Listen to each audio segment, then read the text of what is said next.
सभी को जय सिया राम। रामचरितमानस के अयोध्या कांड में दोहा संख्या 304। और इस प्रकार अयोध्या कांड अपनी समाप्ति की ओर बढ़ रहा है। और दोहा इस प्रकार है कि करम बचन मानस विमल, तुम समान तुम तात, गुर समाज लघु बंधु गुण, कुसमय किमि कहि जात। रामचंद्र जी भरत जी की प्रशंसा कर रहे हैं और ये भी कह रहे हैं कि तुम्हारे समान हितात केवल तुम ही हो। और इस समय समाज के सामने गुरु की उपस्थिति में अपने छोटे भाई की खुद ही प्रशंसा करें पूरे समाज में, तो ये मुझे उचित नहीं जान पड़ता है। अर्थात सामने प्रशंसा करने में कितना संकोच होना चाहिए। किसी की प्रशंसा उसके मुख पर या औरों के सामने स्वयं के मुख से नहीं करनी चाहिए, अपने प्रियजनों की। जानहु तात तरनि कुल रीति, सत्य संध पितु कीरति प्रीति, समो समाजु लाज गुरजन की, उदासीन हित अनहित मन की। यहाँ से रामचंद्र जी भरत जी को गुरु का महात्म्य बताएंगे, अपने कुल की परंपरा को बताएंगे और उस कुल की परंपरा को निभाने के लिए गुरु का महत्व बताएंगे और अन्य भी चीजों के लिए गुरु का महत्व बताएंगे। तो यहाँ पर हमें ये समझने सीखने को मिलेगा कि जीव को, मनुष्य को बहुत बार ये भ्रम हो जाता है ईश्वर को पहचानने में। जिस भ्रम के शिकार इस समय भरत जी हैं, जिस भ्रम के शिकार दशरथ जी थे, उन्होंने उन्हें ब्रह्म नहीं मान पाया, पुत्र माना। और ये भी अभी इस विचार से हटे हुए हैं कि राम ब्रह्म है, भगवान है। वो अपने बड़े भाई के रूप में उन्हें देख रहे हैं। तो वही जो बलिहारी गुरु आपने गोविंद दियो बताए, तो ये जो रिश्ता भरत राम का अपने साथ देख पा रहे हैं, उसका वास्तविक रूप उनको बताने वाले गुरु हैं। राम तो अपने मुख से कहेंगे नहीं कि भाई हमारी बात मानो, भगवान है, हमने जो तय किया है वो करो। ईश्वर कभी नहीं बताता है, ईश्वर हमारे साथ हमारी ही तरह से रहता है, पर गुरु ही हमें ये बोध करा सकता है। तो इसका किस तरह से, कितनी सहजता के साथ यहाँ पर गुरु के महात्म का वर्णन भगवान राम स्वयं करेंगे, ये बहुत सुंदर बात है। कि जानहु तात तरनि कुल रीति, कहते हे तात, तुम सूर्य वंश की जो अपनी रीति है, जो परंपरा है, उसको तो जानते ही हो। सत्य संध पितु कीरति प्रीति, और सत्य पर दृढ़ रहने वाले सत्य प्रतीक जो हमारे पिता हैं, उनकी प्रीति और कीर्ति दोनों को तुम जानते हो। उन्होंने प्रीत भी निभाया, और उस प्रीति को निभाने में जिस प्रकार कुल की परंपरा का निर्वहन किया, उसके कारण उनकी कीर्ति भी हो रही है, ये भी तुम जानते हो। समो समाज लाज गुरजन की, उदासीन हित अनहित मन की। कहते हैं कि उस प्रीति को समय, समाज और जो मर्यादा है, वो सब गुरु के कारण हुआ है। गुरु ही उसको सबको संभव करने वाले हैं। समूह समाज लाज गुरुजन की, समय की, समाज की, मर्यादा की, गुरुजनों की जो भी प्रतिष्ठा निभानी है, वह भी सब तुम जानते हो। उदासीन हित अनहित मन की। और जैसे भरत जी राम को बार बार कहते हैं ना कि आप सर्वज्ञ हैं, सब लोग सर्वज्ञ कह रहे हैं, तो राम और भरत साथ साथ बड़े हुए, एक जैसा ही उनका पालन पोषण हुआ, एक जैसे ही संस्कार मिले, एक जैसी से ही शिक्षा हुई है। तो भगवान राम कहते हैं कि तुम अपने मन में सबको पहचानते हो कि कौन तुम्हारा हितकारी है, कौन तुम्हारा अहितकारी है, और कौन तुम्हारे प्रति उदासीन है। मनुष्य को अपने जीवन में इसी 3 तरह के लोग मिलते हैं। म्यूट कर लीजिए जिसका भी अनम्यूट है।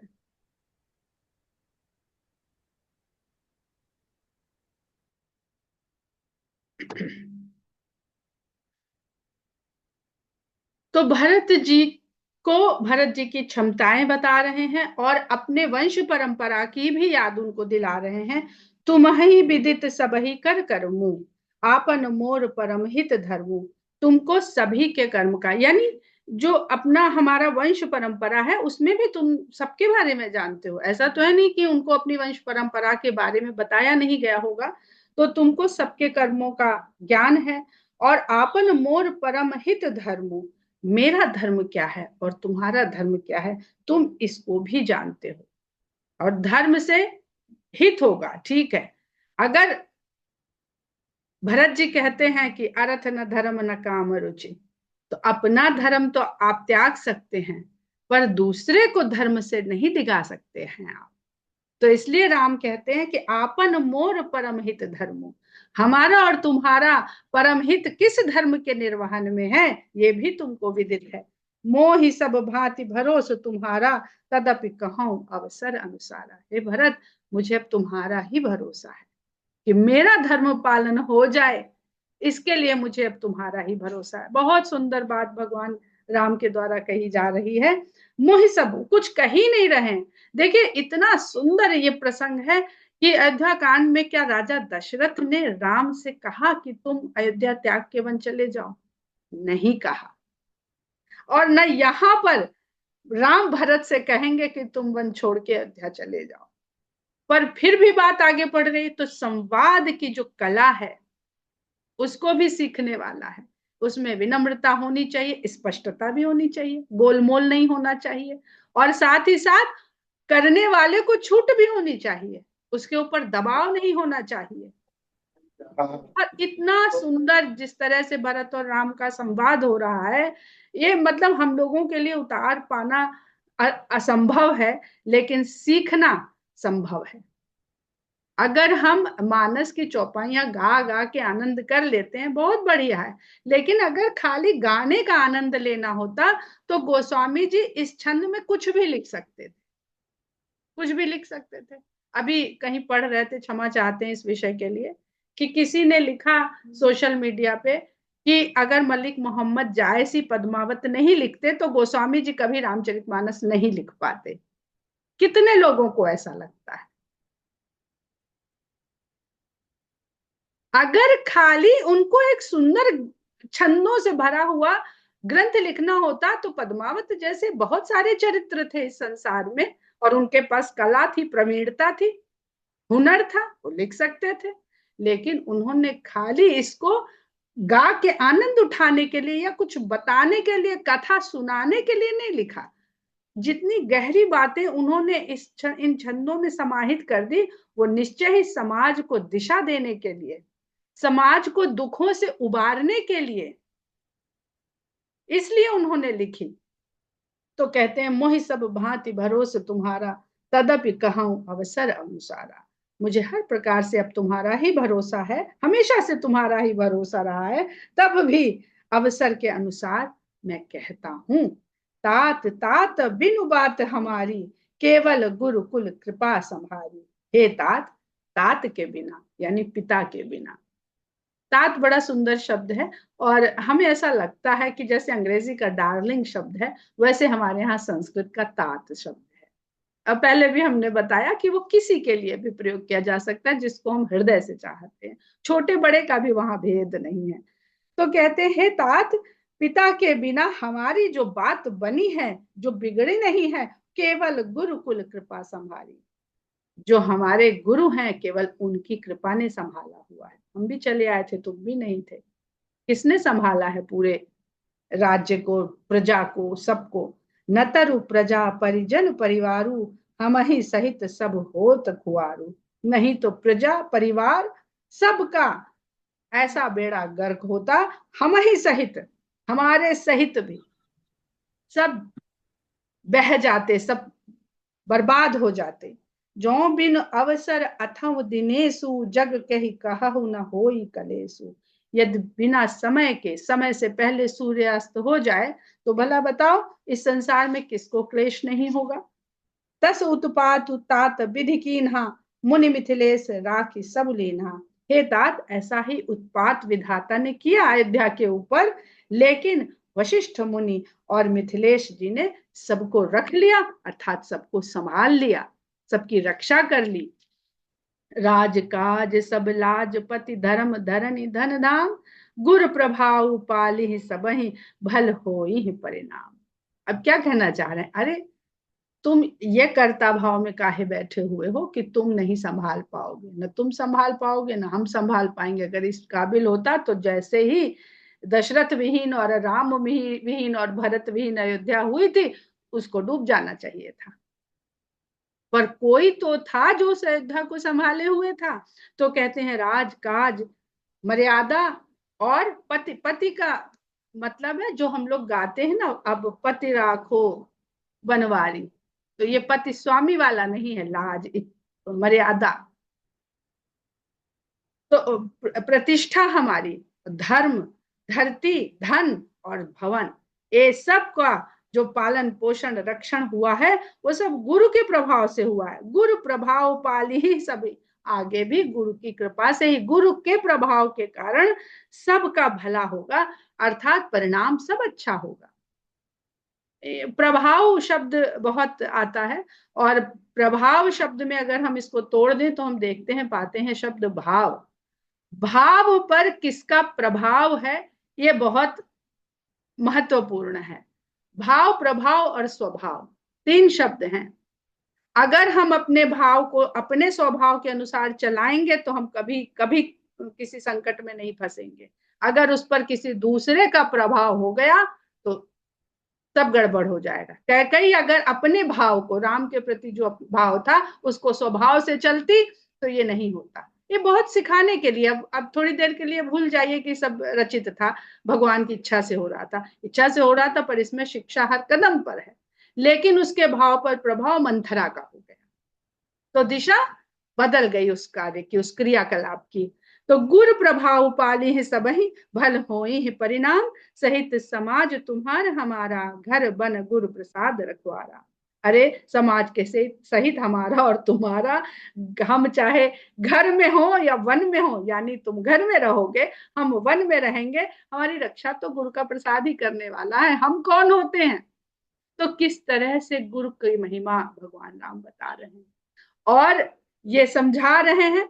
यहाँ पर नहीं वर्णन है, लेकिन अध्यात्म रामायण और वाल्मीकि रामायण तो भी हमने विस्तार से नहीं पढ़ी, वहां पे वर्णन है कि रामचंद्र जी के संकेत पर वशिष्ठ मुनि भरत को एकांत में ले जाते हैं और उनको पूरा रहस्य बताते हैं कि तुम ये जो भैया भैया और छोटे भैया और बड़े भैया के उसमें फंस गए हो, अरे वो साक्षात परमेश्वर है, भगवान है।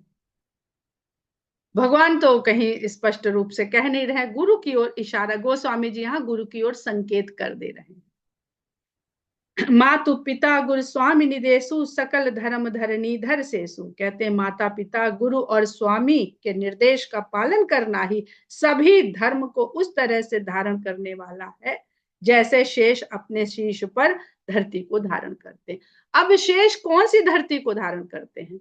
जो हमारे भीतर धर्म का पालन करने की बुद्धि की क्षमता है। बुद्धि ही धरती है, मनुष्य के शरीर में बुद्धि ही धरती है, वही कभी डूबती है कभी उबरती है। तो उस बुद्धि में धर्म को धारण करके जो हमको आगे बढ़ना है, वही हमारे भीतर भी वो शेष है जो हमारी बुद्धि रूपी धरती को धारण करते हैं कि वो धर्म के मार्ग से विचलित नहीं होने पाए। सो तुम करहु करावहु मोहु। अब देखिए नारद जी से यहाँ पे तुलना कर लीजिए तो आनंद आ जाएगा। नारद जी क्या कहते हैं कि अब सहा नहीं जाता है, हे दीनदयाल, हे प्रभु वही कीजिए अब जिससे मेरा कल्याण हो जाए। जय विधि होए नाथ है तो मोरा, करो सो बेग, जल्दी करो, देर न लगाओ, जल्दी करो। जय विधि होए नाथ ही तुमोरा, करहु सो बेग, करहु सो बेग दास मैं तोरा, करो करो। तो भगवान ने कर दिया कि भाई तुमने कल्याण मांगा, हमने कल्याण कर दिया, जाओ वहां जो तुम इच्छा करो उसमें तुम्हारा कल्याण नहीं है। और ये कहते कि मैं हमारा विवाह करवा दो, तो वो भी करवा देते भगवान।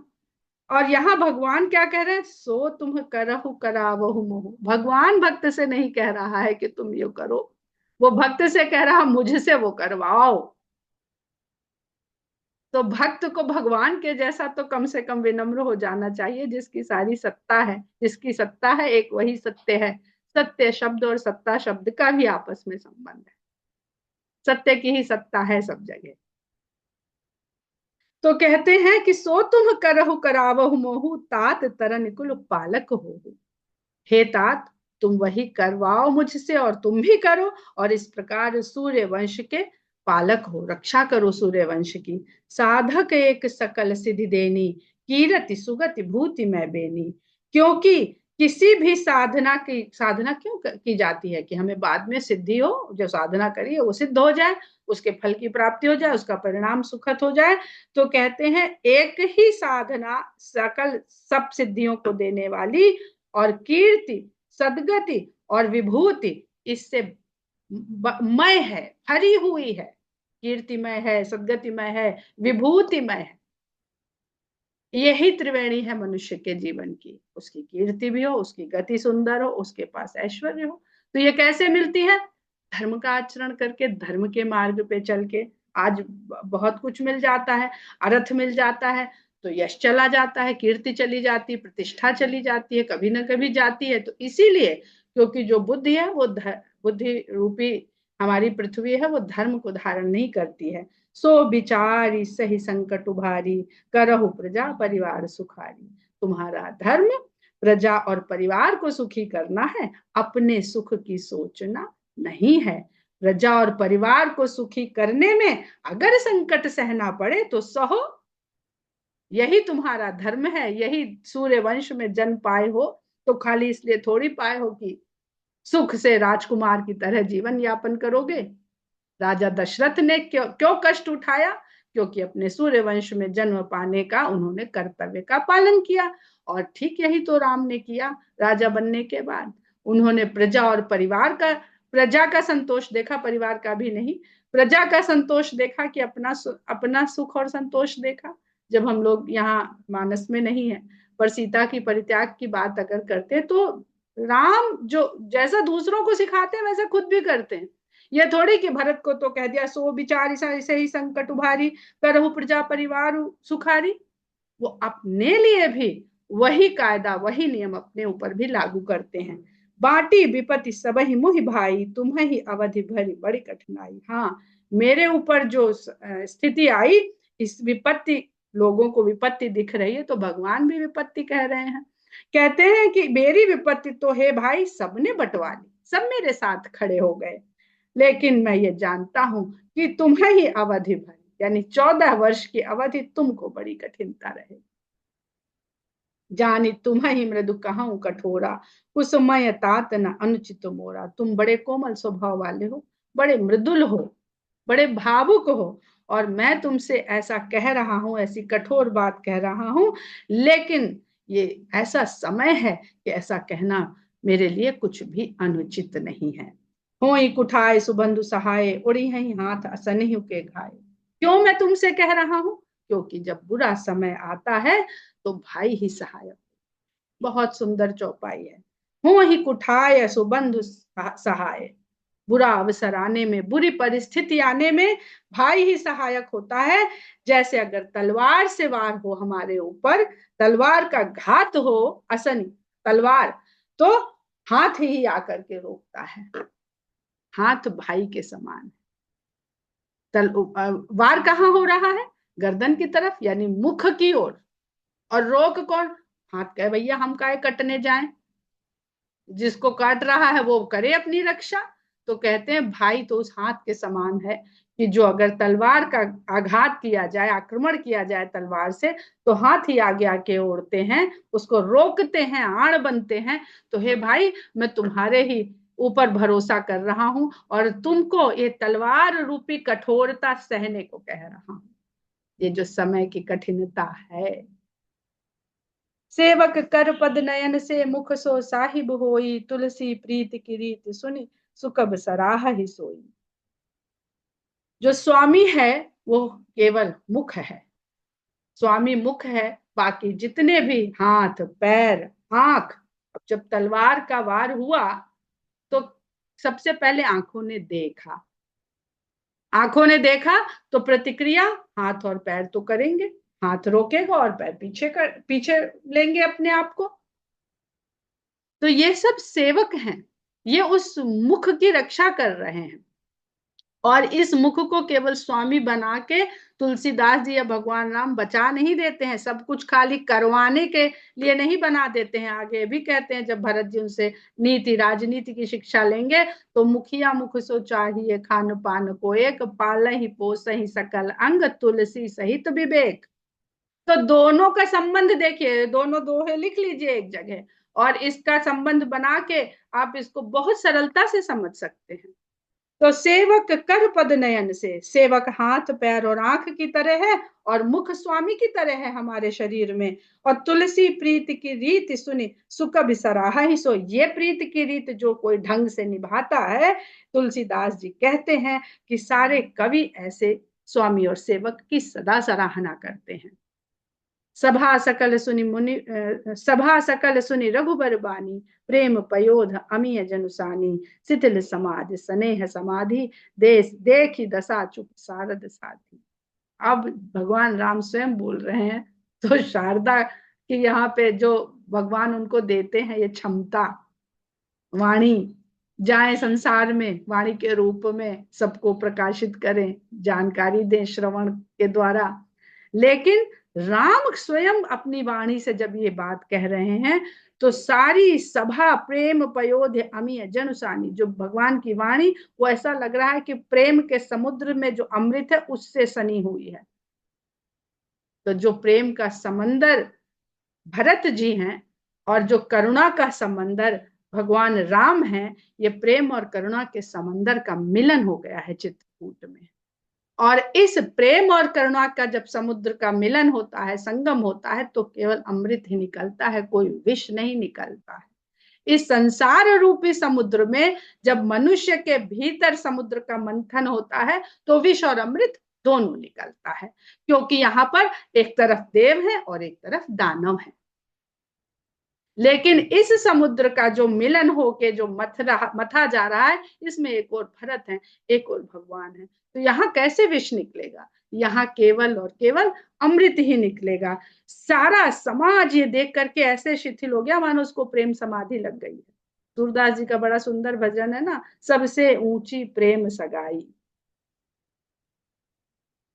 तो प्रेम समाधि से बढ़कर कोई समाधि है नहीं, जो तप से, योग से, जप से और तरह तरह की जो कुंडलिनी जागृत और तमाम सारी विद्याएं हैं, लेकिन प्रेम समाधि लग गई, जो मीरा को लग गई, जो तुलसी को लग गई, जो सूर को लग गई। कौन सा योग जप तप इन लोगों ने साधा? देखी दशा चुप शारद साधी। मतलब सब जगह एकदम शांति सन्नाटा छाया हुआ है। शारदा तो अबोली सी रह गई।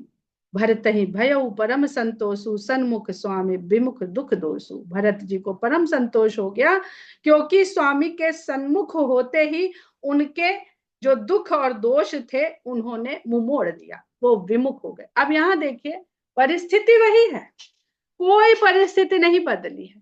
तो क्या चल रहा है? हमारे मन की स्वीकारता और अस्वीकारता। वही वनवास हुआ, राम ने स्वीकार कर लिया और आगे बढ़ गए।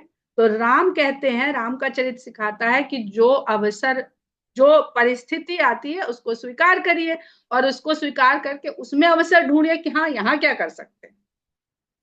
तो यहाँ क्या कर सकते हैं? उन्होंने कहा कि चलो धीरे धीरे पता चलेगा, अभी प्रण तो आगे जाके लेंगे, अभी उन्हें थोड़ी पता है।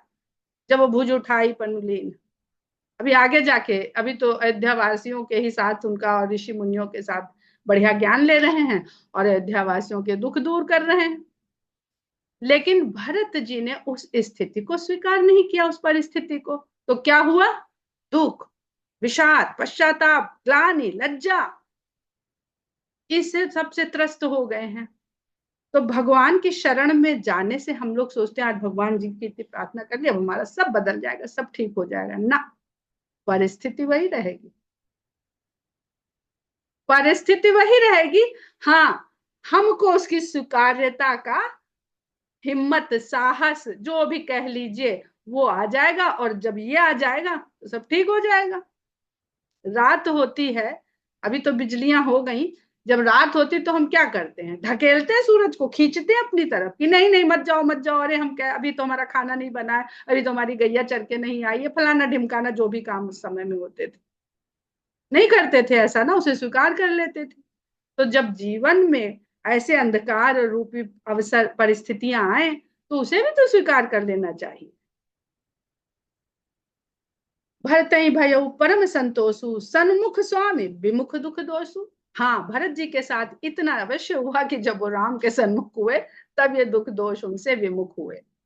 तब इनका छूटा उनसे साथ, मुख प्रसन्न मन मिटा विषादु। और मन से जैसे ही विषाद दूर हुआ, चेहरे पे प्रसन्नता दिखने लगी। भाजनु गूंगे ही गिरा प्रसादु, जैसे ऐसा लग रहा है कि गूंगे को वाणी रूपी प्रसाद मिल गया है। भाजनु गूंगे ही गिरा प्रसादु, कीन सप्रेम प्रणाम बहोरी, बोले पानी पंकर जोड़ी। क्योंकि सब तो एकदम शारदा माँ ने तो चुप्पी साध ली है। तो अब जब शारदा माँ ने चुप्पी साध ली, तो कहां से वाणी आई? भगवान के प्रसाद से। मूक होई बाचाल, पंगु चढ़े गिरिवर गहन। तो कहते हैं किन सप्रेम प्रणाम बहोरी, फिर उन्होंने बहुत प्रेम के साथ प्रणाम किया और बोले पानी पंकर जोरी, और अपने कमल जैसे हाथ जोड़ करके बोले भरत जी, नाथ भयउ सुख साथ गए को, लहु लाहु जग जन्म भय को। हे नाथ, मैंने आपके साथ चलने का सुख पा लिया।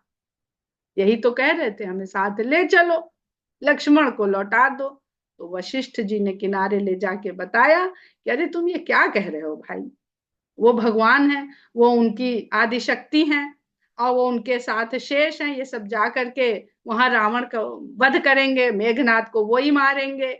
और वाल्मीकि रामायण में उत्तरकांड का आरंभ ही इसी से होता है, मेघनाथ का वध कौन कर सकता था, क्यों वही कर सकता था। तो तुम काहे को अपनाओ, भगवान है, संकोची है, प्रेम में रहने वाले हैं, तुम ये सब बिगाड़ दोगे, पता चला 14 वर्ष की बजाय ये लंबा चलता ही रहेगा अभी। तो जब उन्होंने ये समझा दिया, तो कहते हैं नाथ भय सुख साथ गए, हे स्वामी मुझे तो आपके साथ जाने का सुख प्राप्त हो गया। क्यों प्राप्त हो गया? क्योंकि मन से तो जान लिया कि मन से भगवान ने हमें नहीं छोड़ा है, हम भले अयोध्या रहें, भले वन रहे, अरे वो तो हम ही को ज्यादा। तो भक्त को जैसे ये पता चलता है कि, एक बार इसको कभी अनुभव करके देखिएगा कि अगर आपको एक क्षण के लिए भी आता है कि नहीं, वो आपको बहुत चाहता है, और उस भावना को आप शब्द नहीं दे पाएंगे।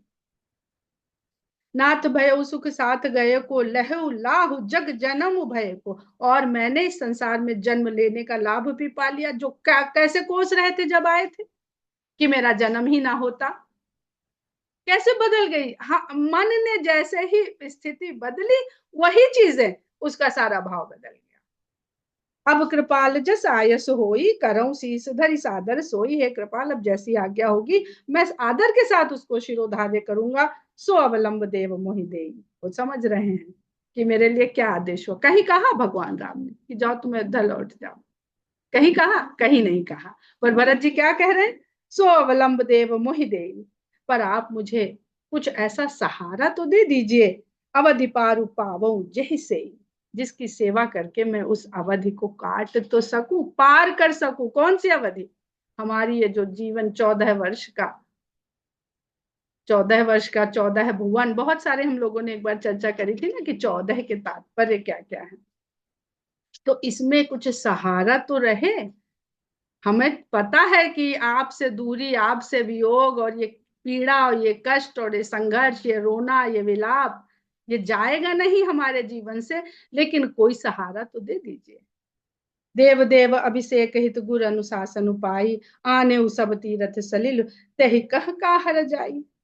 कहते हैं हे देव, आपके अभिषेक के लिए गुरु जी की आज्ञा से, अब ये बता रहे हैं, हम अपने आप ने उठा के चले आए थे, गुरु जी की आज्ञा से आपके अभिषेक का इतना सारा जो साजो सामान लेकर के आए थे। आने उस सब तीर्थ सलिल, सभी तीर्थों का जल था जिसमें, बताइए उसके लिए क्या आज्ञा है।